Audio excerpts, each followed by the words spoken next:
Struggling through Nine Souls' challenging gameplay has posed to me the perennial question of difficulty settings in video games.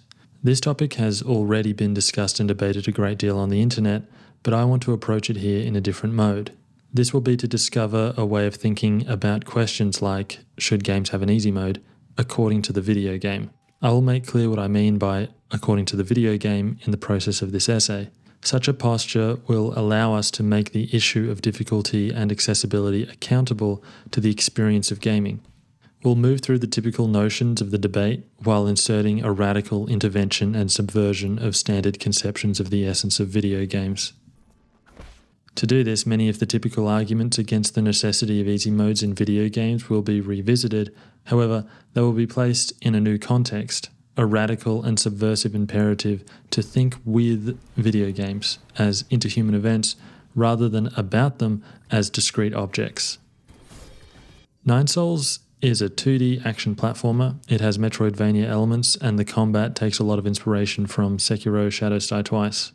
Though I've never played Sekiro, I've heard that Nine Souls' parry system is similar to what's found in that game. The positive Steam reviews say Nine Souls is tough but rewarding, and the negative reviews say it's difficult and unfair. So it seems as good a candidate as any to insert into the question of difficulty in gaming, though the typical case is a From Software game. But Nine Souls has some differences that will help us think about the question of difficulty and accessibility in video games in new ways. Though Nine Souls is a challenging game, unlike Sekiro or Elden Ring, it has a story mode, which can be switched to at any time, where the difficulty can be manually adjusted. This allows for the incremental adjustment of attack and injury multipliers and has the potential to generate an especially tailored playthrough for the user.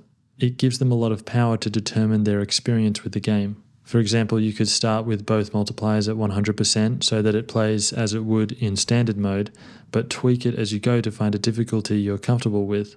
And there's also room with these settings to break the game, that is, create a combat experience far removed from the standard mode and which plays completely differently. Because this setting is presented to the player against the standard mode, and the fact that these options are behind a settings menu, Nine Souls clearly communicates their place in relation to how the game was designed. Are we justified in criticizing games that don't follow Nine Souls in this regard?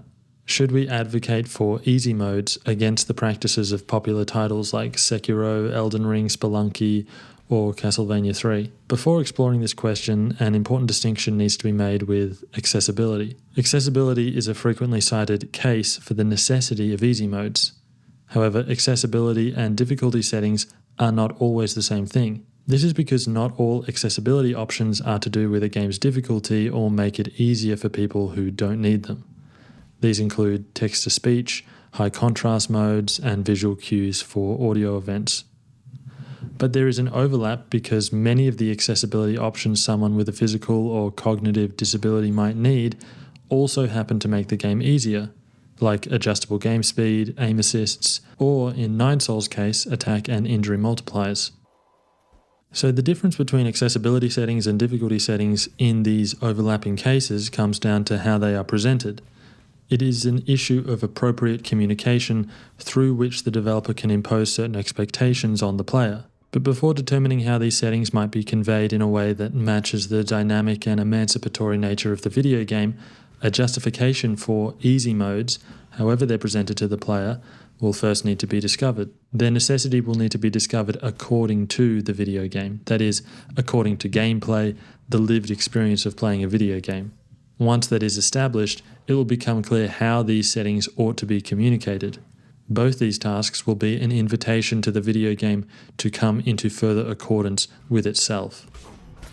Before going through the common justifications people give in defense of games without an easy mode, their right to not have one, the video game itself needs to be better defined. This will allow us to see if the arguments align with the video game's fundamental nature. Here are the aspects of the video game to be imposed on the discourse, to make the discourse answer to the experience of gaming. Video games are dynamic, interhuman, dialogic image events. Dynamic because video games, when they happen, are in a state of constant change. Never mind the parameters set up during development, developing a video game involves playing it, so playing and developing are not distinct processes. modding, and speedrunning are enough to show that the perceived limits of a game can be broken outside the scope of development into human, because video games are of the interactions between people and involve the indeterminateness of humans the whole time they are happening.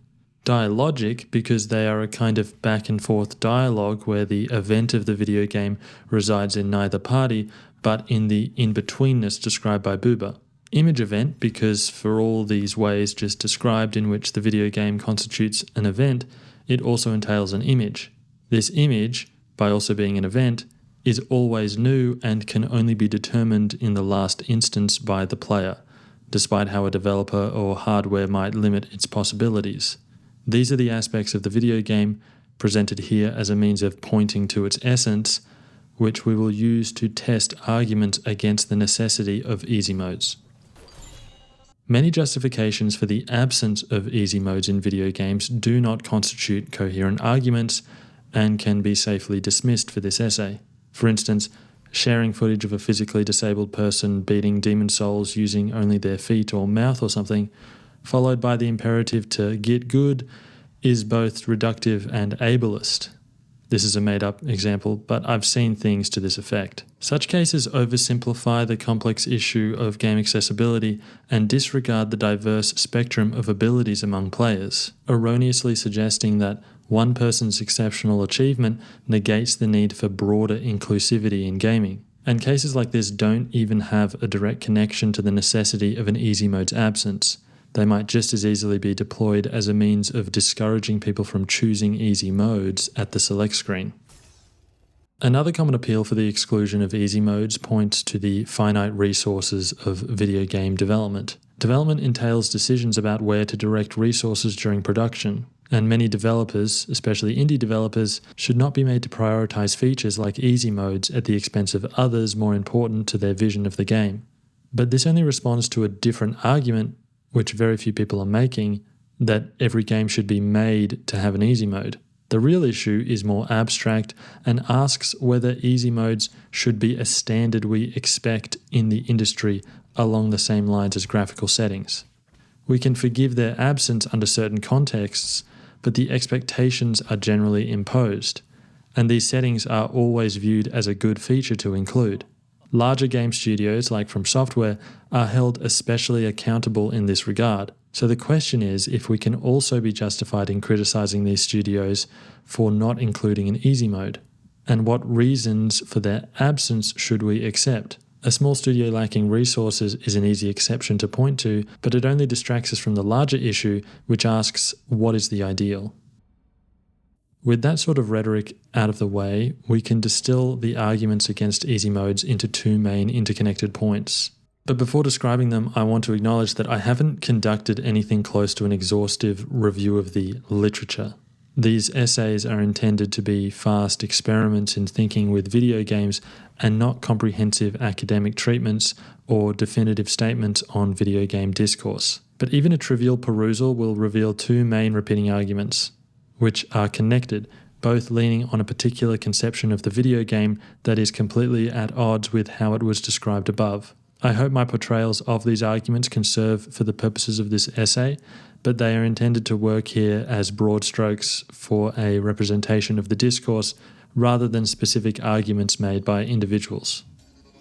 The first makes a case for the preservation of the developer's intentions. Because video games are a creative art form, it's valid for artists to impose a specific experience on the audience who have volunteered into its consumption. It hinders the medium's creative potential for its artists to have to carry certain expectations and taboos into the exploration of their craft. We are not in a position to make demands on developers, and if we don't like what they're making, we certainly don't have to buy and play their games. This argument is the stronger of the two and can only be contradicted by challenging its underlying assumptions about what a video game is. Before doing that, however, the second point will be described, evaluated and challenged, as it is less internally consistent and is frequently undermined by counterexamples like Nine Souls. This second argument is that the value and joy of difficult video games will go undiscovered for many people while easy modes are available. If the frustration and helplessness many players experience with these games are tied to the feelings of accomplishment they get when winning, Withholding easy modes serves to preserve those feelings of accomplishment. Players are supposed to feel weak, overwhelmed, and desperate, for them to be the heroes who overcome such circumstances. Difficulty settings can undermine that situation for the player, giving them an easy way out of what they might otherwise have overcome, to discover a resilience they didn't know they had. In this way, developers are justified and have good reasons for not including easy modes when there is a risk of those modes acting against their intended experience. This argument against the necessity of easy modes does not treat the video game as an image that is opted into by the player at each instance. Rather, it stays completely within the transcendent or abstract second-order world of the video game, a context which empowers the capable player overcoming adversity and against which it is easy to dismiss overwhelmed players asking for an easy mode, i.e., they lack experience in this transcendent space. The argument seeks to protect the integrity of accomplishments within the video game image, limiting itself to the context of that image, stepping over larger considerations, which are the main reasons people give for the need for easy modes. They do not apply within the fantasy of the game. It presumes that fantasy's sole source is the developer. They author the experience and are thus authorized to impose certain experiences on the player, linking back to the first argument to be returned to later. But this second argument goes further than appeals to authorship to make some fundamental assumptions about human nature, that the only or best way for people to come to understand the value of hard things is by going through some form of compulsion. At the very least, it holds these authoritarian strategies as valid and unproblematic, that an easy mode risks getting in the way of people learning these hard lessons, and that developers are entitled to impose these lessons, like an overbearing school teacher or parent, onto the player for their own good. It also assumes that people requesting or demanding easy modes must simply not understand how to play these games, that they have not given them the time, perhaps they lack mental resilience or motivation, that they shouldn't pander to people who can't step up in this regard, etc. Before moving on, I'll mention another way of presenting this argument, which instead frames it subjectively along these lines. I like playing games without an easy mode because its presence will change the context of my accomplishments in the game and the nature of the experience. While fighting a difficult boss, the presence of an easy mode will distract me from the challenge of the fight. For someone who claims to value the struggle and resolve necessary to complete difficult games, they aren't showing much of it here in relation to the allure of easy modes. This version of the argument seems to recognize the contradiction of the above's tough love approach to instead turn the necessity of compulsion onto themselves.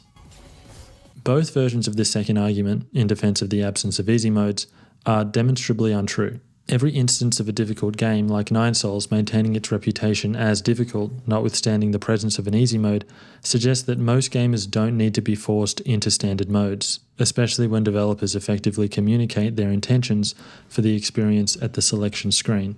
This is so effective that people still criticize Nine Souls for being too hard and apparently don't view story mode as an option for them against the standard experience.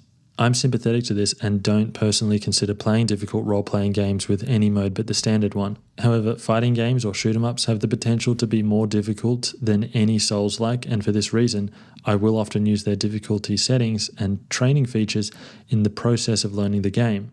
These features are becoming more common and standardized, and far from castrating the experience, they actually serve to justify deeper, more complex, and challenging systems in the game. Can you imagine a Souls-like with difficulty settings and training modes? A lot would depend on how they are implemented, but I can see them working well. Game mechanics would be unable to hide, and their mastery would be a more thoroughgoing decision on the player's part, so that the game would not only be more accessible, but could be more fully appreciated. This is, of course, provided it's found to possess enough substance to withstand being played from so many angles, in so many ways. It's like there is a fear among From Software fans that these kinds of features would be abused, that they can't trust other players or even themselves to not take the fun out of a game in the settings menu, but this hasn't happened to other genres. Also, regarding instances of players farming for souls and cheesing bosses, the cheese itself is not what breaks the game. Rather, it is for a lack of tools and systems, a dearth of options for the discovery and learning of the game, which drives players to turn to cheese in the first place. Can we afford to empower players in the decision and discovery of what's fun and rewarding for them, or do developers already know the best way every player should play their game? Are developers supposed to make a watertight game that can't be taken advantage of in a way that resists and fights the player? Or can a video game be more collaborative than that? Beyond the problematic assumptions about human nature being expressed in this second argument, we can identify certain prioritizations and value judgments being made around the actors which constitute the video game event. To say that an easy mode could prevent some people from receiving developers' intended experience maintains a distinction between developer and player with clearly defined roles that make one subordinate to the other. It gives too much authority to developers in the context of the interhuman and dialogic event that is a video game. The interactivity of video games entails the emancipation of the image from its determination by a single party. This is not so naive as to suggest that developers don't have control over the video games they produce. But for it to be a video game, the final determination of the image, even if it is only a selection of one option over another, must be relinquished over to the player. The image is determined by players in the last instance, which is to say, video games are interactive. In every instance of a video game, the intended experience must yield to the real lived experience. This is actually true of all media in a sense, but the video game makes this explicit. It is a fundamental aspect, a condition of entry, which must be accepted by everyone involved in the production of the image, namely both developers and players. We cannot play a game without performatively accepting this, even if it is not expressly admitted. When a developer's intended experience must always collapse into the actual lived experience of the video game, the issue then becomes one of communication rather than compulsion. The concept of compelling a player into an intended experience is mistaken, and people will naturally resist it. The only thing preventing players from cheesing bosses, exploiting a game's systems, or walking away is what they have somehow been convinced to give to the developer. The game managed to communicate to them a certain way of performing the experience of this image. Because it's fun, rewarding, they're invested in the story, etc. There are simply too many other ways for a video game to convey its intended design for the method of excluding features to protect you from yourself to have any merit. There are other reasons to do it, like, for example, a lack of resources in the case of an indie developer. However, companies like From Software have no excuse, and people's criticisms in this regard are legitimate. Not that I would contradict myself and propose some kind of compulsion onto them, the developers, but as fellow actors in these image events, we are entitled to resist any determinations contradicting our intended experience. But a developer is entitled to some extra authority on the grounds of their artistic expression. This returns us to the first argument I described, which says that because gameplay constitutes an element of the art of video games, the video game, as an art form, should be given license to express itself in an unrestrained way and shouldn't be held accountable to preferences or even accessibility needs of certain players. Gamers can be very defensive of the art status of video games.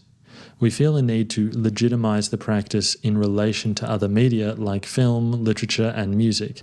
It's necessary for the sake of recognition of certain creators and for the preservation of video games as cultural artifacts. On one level, arguing for video games as art is a very easy thing to do because the definition of art can be extremely broad. Video games are a creative human expression through which we explore new experiences. Of course, they're art. I don't intend to contradict that status here, but I will complicate it, make it not so straightforward an issue, to show you what such a status occludes. The first problem is that it sets us up to think about video games in the modes of other art forms, especially cinema. It leads some to place the video game in a sort of progressive trajectory along this line: theatre, cinema, video game, then maybe virtual reality. This means that the old concepts of previous mediums can still be applied to the video game, only the video game consists in the addition of a new feature, interactivity.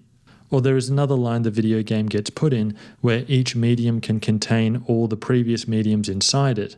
A film can hold pictures inside it, but a video game can hold films. But this confuses a fundamental aspect of images generally to apply it to a progressivism. Images, whatever their type, have always been able to hold other images inside them into an infinite regress.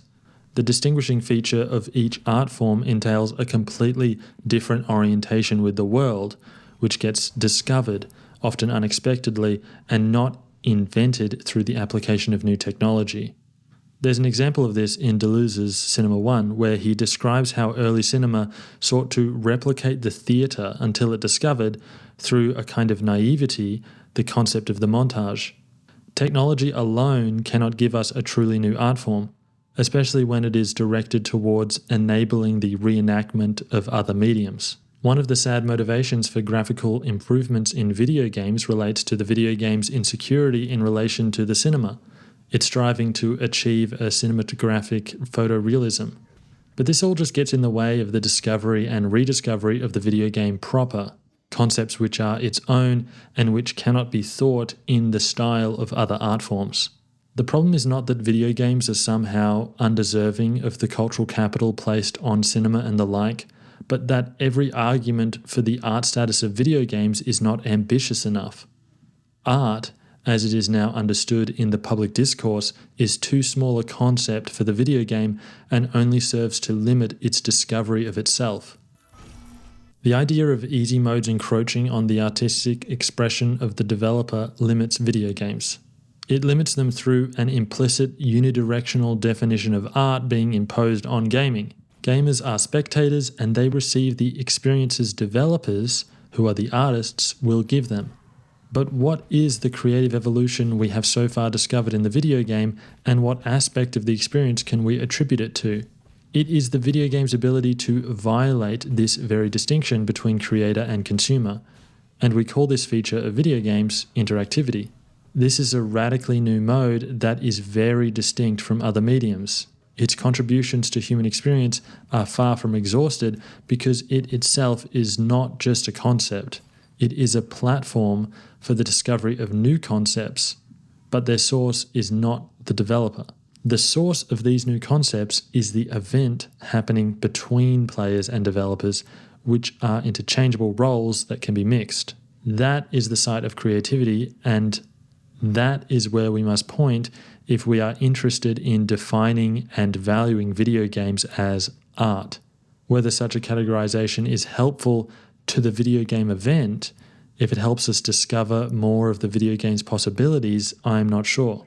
Easy modes, whatever their source, be it developers or mods, do not violate some creative intent because the creative event of a video game is the instance of it happening. If a particular video game happening right now is happening with an easy mode, so be it. That is what the video game is. It's still a creative event. We can be less concerned with determining and confining video games that have not happened yet.